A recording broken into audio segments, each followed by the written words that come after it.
In this video, I will show you how to block private number or hidden number or unknown number caller ID on your Android phone and completely block spam calls on your Android phone.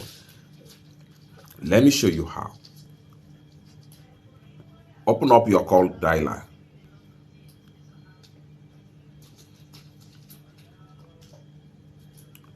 Proceed to this setting icon.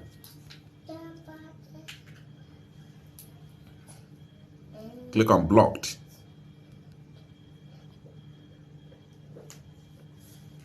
Click on these three dots from the top. Click on filter rules.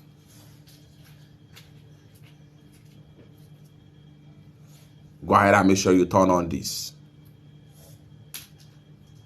Block unknown or hidden numbers. When it is enabled, call from unknown or hidden numbers will be blocked. Hit on OK.